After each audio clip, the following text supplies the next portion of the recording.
Greetings, book lovers everywhere. I'm E-Train and welcome to E-Train Talks.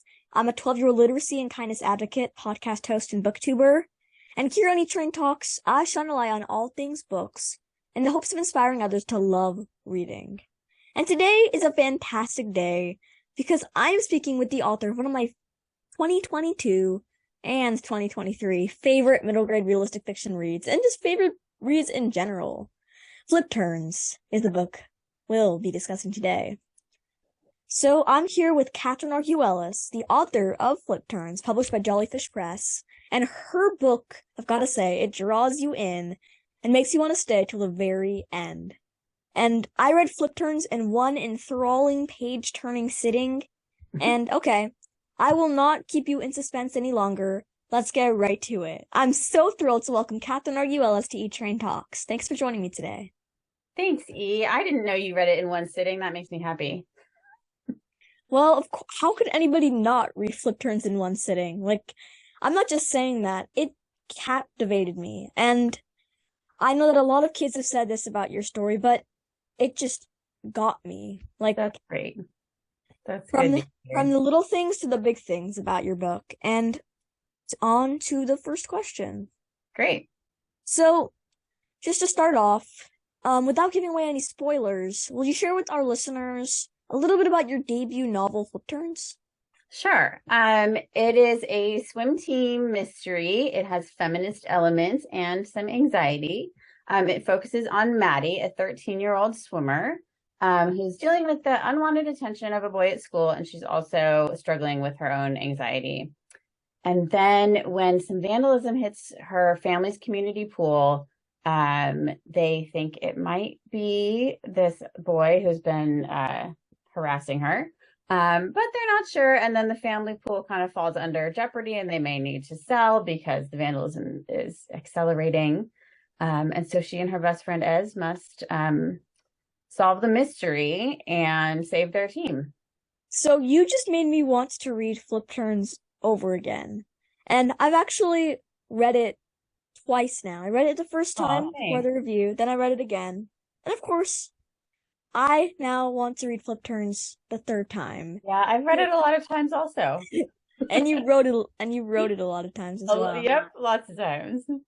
And speaking of writing lots of times, I'm really curious to know about the process of publishing Flip Turns, because it's kind of unlike anything I've really ever read. It has some of the aspects like harassment that I've seen in middle grade, though not much, but it also just all around, it's it's a really unique story and unique in a way that I just really enjoyed. So can you tell us the process of publishing the story and the ups and downs you faced? Yeah.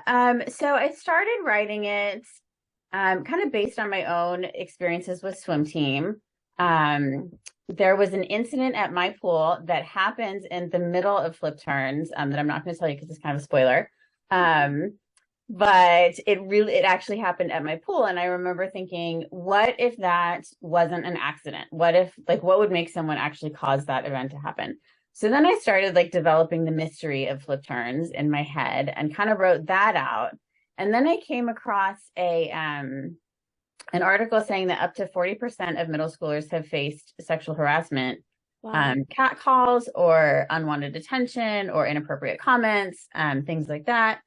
And I really felt like this was the right book to talk about that. And I had some experiences with that when I was a middle schooler, and it felt like the right time to put that in a book. So then my agent we went back and forth, working out some of the details, and then she sent it out to publishers, and Jellyfish picked it up after about 6 months. That's awesome, and I'm so glad that Jellyfish picked it up as well, because they published some of my other favorite books as well. Yeah, they are great to work with.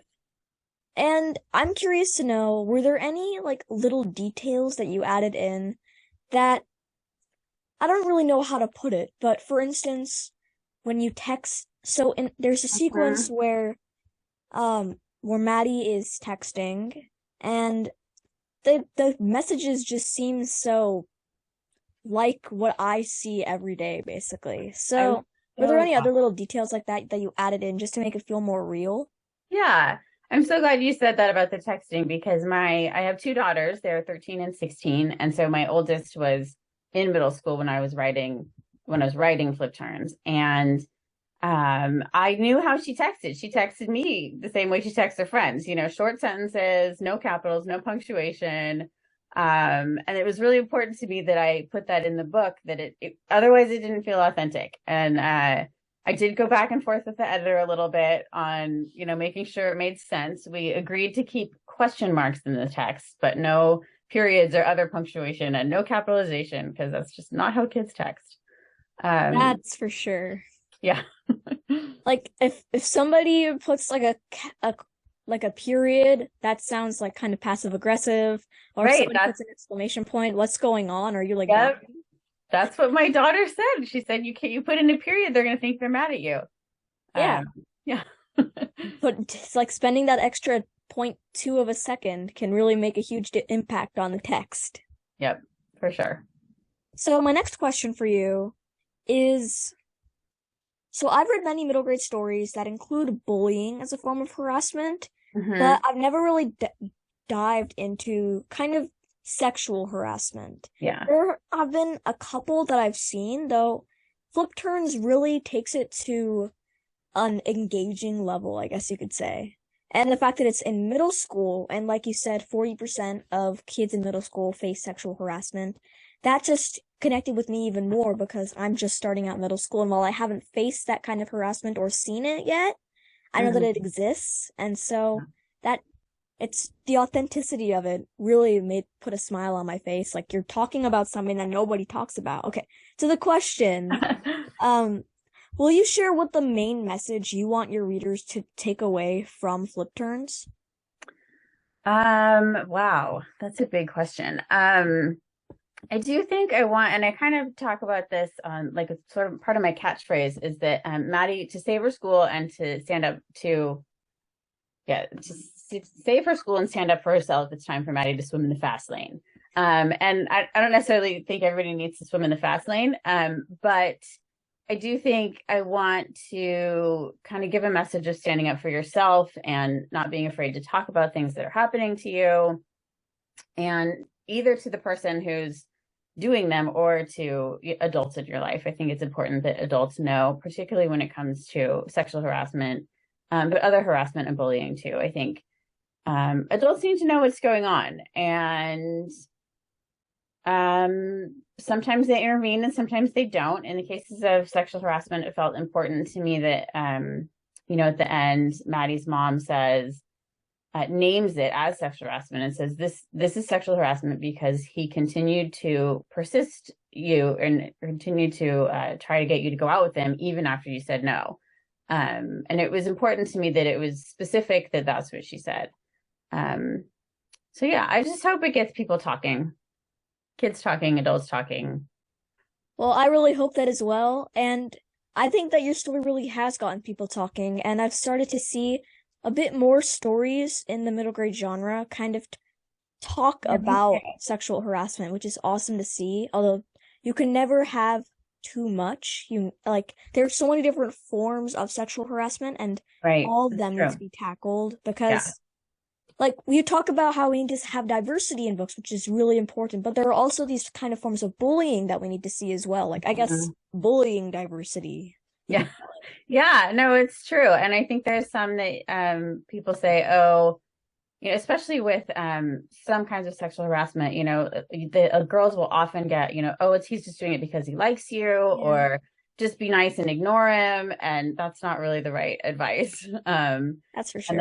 I think it gets kind of internalized to victim blaming easily if we don't talk about it. Exactly. You are so right about that. And my next question for you is, your main character finds swimming to be an escape. Maddie's on the swim team, as you previously said, with her friend best friend, and some other teammates as well, who may or may not have a really big and surprising role. Not to spoil anything. So do you think it's important? And so for Maddie, swimming is like an escape. She loves it. And I said this in the book review that was on Good Day Sacramento, if you haven't seen it already. So Maddie hopes that her summer will be full of swimming and relaxation, but that is not the case whatsoever. So, do you think it's important for middle schoolers and really kids and adults of all ages to have something in their lives that they can escape into? And why is it important? I do think it's good for kids and adults too to have coping mechanisms. I don't know if it's escape so much as just a way to process. Yeah. Um, Maddie has anxiety, so someone with anxiety probably needs to consider, movement and exercise as something to help them cope with their anxiety. But Maddie also has art, and there's a couple times where she processes how she's feeling through her art. So the swim team definitely is a big focus for her, especially in the summer. She has some really good friends there. But her art is kind of more personal too. So I think she has a couple different coping mechanisms that she can help with her anxiety. And she's also taking medication for her anxiety, which I did want to, take that stigma down a little bit. That, a lot of kids are on medication for anxiety, and that's okay. So Maddie's story is humorous and heartwarming as well. Thank you. Pool sabotage to harassment to just standing up for yourself, as well as friendship and family themes. Flip Turns has everything, and that's what I really love about it. So is Maddie's tale based on, so you mentioned how you face sexual harassment like Maddie in middle school, but are there any other parts of Flip Turns that are based on real events that happened to you, your family, friends, or anybody you know? Yeah, like you talked about with the harassment. I did get a kind of inappropriate romantic gift when I was in middle school, and gave it back and had to deal with kind of some repercussions from that. But also one of the things that I really enjoyed in Flip Turns was Maddie's family. I wanted her to have a close family. And she has a brother named Jack, who is very much modeled on my own brother, who's a couple years older than me. And he was a lifeguard, and all the girls in town loved him.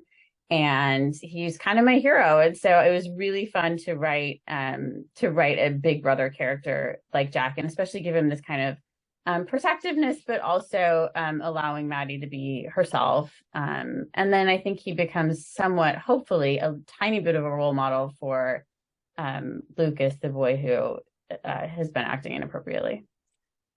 Did your experiences counseling tweens, and tweens are the best, Yes. saying that out of bias. So did they inspire any of your characters, like people that you met? Did they inspire maybe some of the characters or main characters? Not any specific characters. I think generally, I am actually not working as a middle school counselor anymore, but I did work with mostly middle schoolers, and just the way they talk and the things they're interested in, the way they're sort of exploring their identities and their relationships. Their relationship with their families was really big, which I think people think that kids don't care that much about their parents and their families, but they really do, and they really still want their family's approval and want to be close to their families. So kind of staying in the middle schoolers kind of area. So I know that you have kids, a 13, 16-year-old, and I've actually gotten to meet them. Yes, you have. So I'm wondering if being a mom kind of influenced your writing at all, and if your kids were able to read your story before others, and did they provide input? Yeah, definitely. My youngest daughter has been great at reading. She'll read it. She reads fast.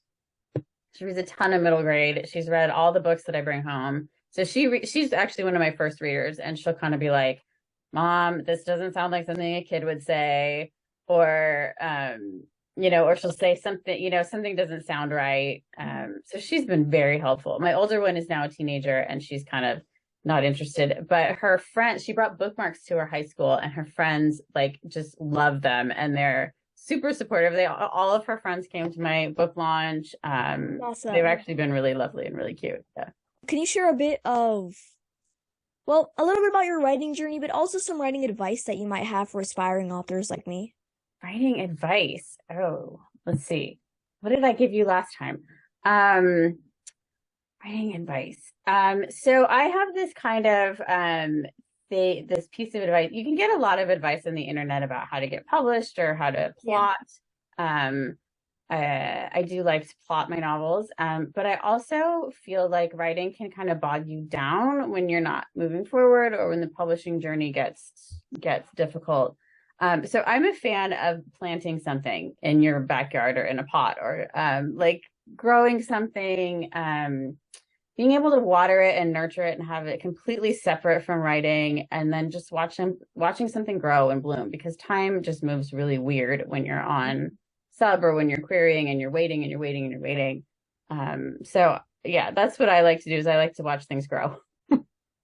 Well, I think that watching plants grow is also kind of a metaphor for stories and how they blossom and your journey and Mhm. stuff. So I don't know if that was an implied metaphor, but that's just something Oh that I yeah, a noticed. little bit. Like your book is your little seedling, and you watch it grow and grow. Although you also plot Sometimes it out to the each word, and it's not really a seedling that you're watching grow, it's a seedling that you're making grow. and sometimes it feels like you're not getting anywhere. And I think that's why Mm, it's nice to have like a actual plant or flower to be like, oh no, time is really passing. It's something yeah. is actually happening. You just can't always see it. Yeah.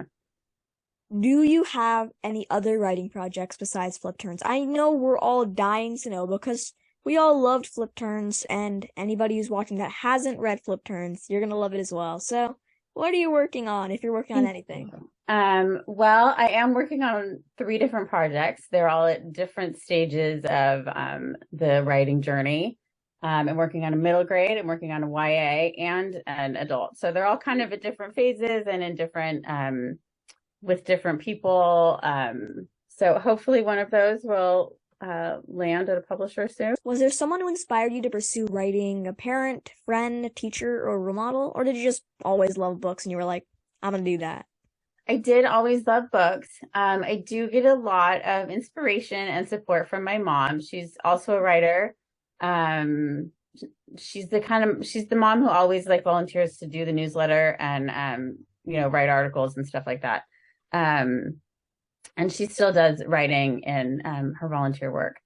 She's also always my first reader after either before or after my daughter.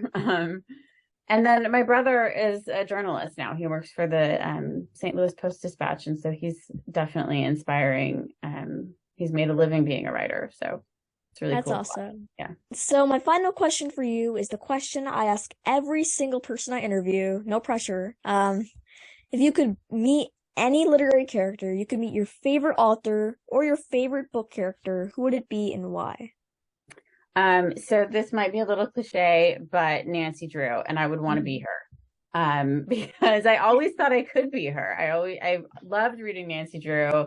And every iteration of Nancy Drew, the TV versions or the movies or every book series, she has this one quality that I just love, and she's trying to solve a mystery, and she encounters someone, and it's usually an older man, and he says, you can't go there, you can't do that, don't go down to the docks, it's not safe for a girl like you, or don't ask this question, or don't go to the cemetery at night, or whatever, don't do this. And she always says, okay, I won't. And then she goes and does it anyway because she has to get to the truth of her story. So she's a truth seeker. Every single time she is a rebel, and she just wants to find the truth, and that's what I always love. And she has great adventures and cool friends. So thank you so much for joining me today, Catherine. It has Thank been you so much. it's been such a treat. And if on any of you don't want to read Catherine's books, what's going on in that brain of yours? You should really read Flip Turns, and Thank you. hopefully we'll see more of Catherine's books out there, whether middle grade, YA, or adult, because Thanks. maybe I'll be an adult when that adult book comes out, or a young adult when the YA comes out. Yeah, it does take a long time for books to come Yeah. out. So So I'll be following along Catherine's journey like the same, like I go from 13-year-old Maddie, even though I'm not 13 yet, but soon, up to however old your YA character is going to be, then to the adult, and it's all going to be a process. thanks. Growing up with E-Train and books. So yeah, Perfect. thank you so much for joining me, Thanks, both Dee. listeners and Catherine. Your books are amazing, and your answers to my questions have been so thoughtful, Thank insightful, you. and just amazing. So yeah, thank you so much for joining Thank you me. so much. And Thank you so much for having me. yeah, it's been such a blast. And everybody listening, read Flip Turns. Like Yay. seriously, you gotta read it. I mean, if that Good Day book review didn't I inspire know you, that's a good one. you gotta read Flip Turns. Maybe this interview will get you in on it, and you will not want to miss Maddie's adventures. And I've got to say, they're kind of like a Nancy Drew mystery because That's totally what I was going for. while she may not be chasing well, I guess she is. She is chasing the truth, and Mhm. she's also kind of having to fight the truth, I guess, in a sense as well. So Mhm. it has everything, and you know me, and all us kidlit lovers, we love books with everything. So yeah, keep on reading, and I'll see you in the next one. Bye.